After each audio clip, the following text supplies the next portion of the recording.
जय श्री कृष्णा दोस्तों, राधे राधे। आइए आज आपको बताती हूँ देवउठानी एकादशी व्रत एवं कथा।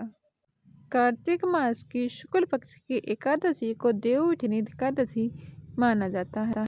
मानता है इस व्रत का विधिवत पूजन करने से भगवान विष्णु जीवन के सारे कष्ट हरण कर देते हैं।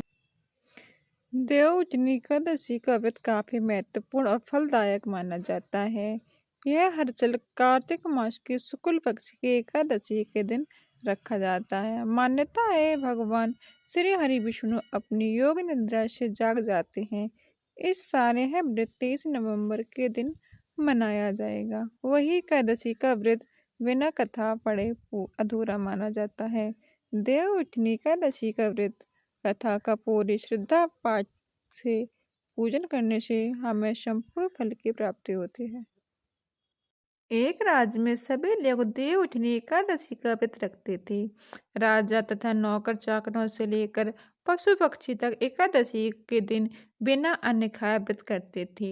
एक दिन किसी दूसरे राज्य का एक व्यक्ति राजा के आस पास बोला, कृपा करके आप मुझे नौकरी पर रख लेना।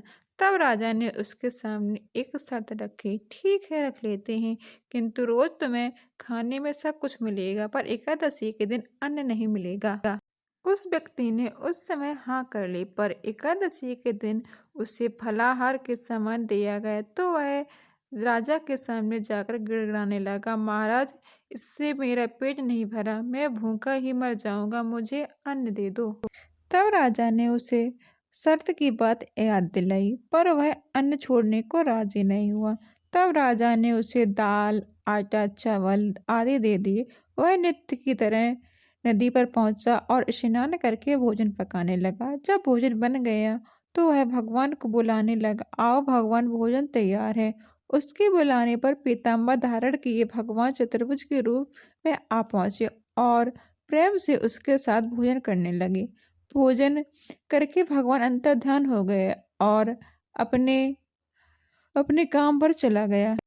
15 दिन बाद अगली एकादशी को वह राजा से कहने लगा, महाराज मुझे दोगुना सामान दीजिए, उस दिन तो मैं भूखा ही रह गया था। राजा ने कारण पूछा तो उसने बताया, हमारे साथ भगवान भी खाते हैं, इसलिए हम दोनों के लिए यह सामान पूरा नहीं होता। यह सुनकर राजा को बड़ा आश्चर्य हुआ। वह बोला, मैं तो मान ही नहीं सकता कि भगवान तुम्हारे साथ खाते हैं।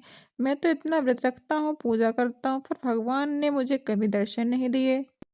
राजा की बात सुनकर वह बोला, महाराज यदि विश्वास न हो तो आज साथ चलकर देख लो। राजा एक पेड़ के पीछे छिपकर बैठ गया। उस व्यक्ति ने भोजन बनाया तथा भगवान को शाम तक पुकारता रहा, परंतु भगवान नहीं आए। तब उसने कहा कि भगवान यदि आप नहीं आए तो मैं नदी में कूदकर अपने प्राण दे दूंगा।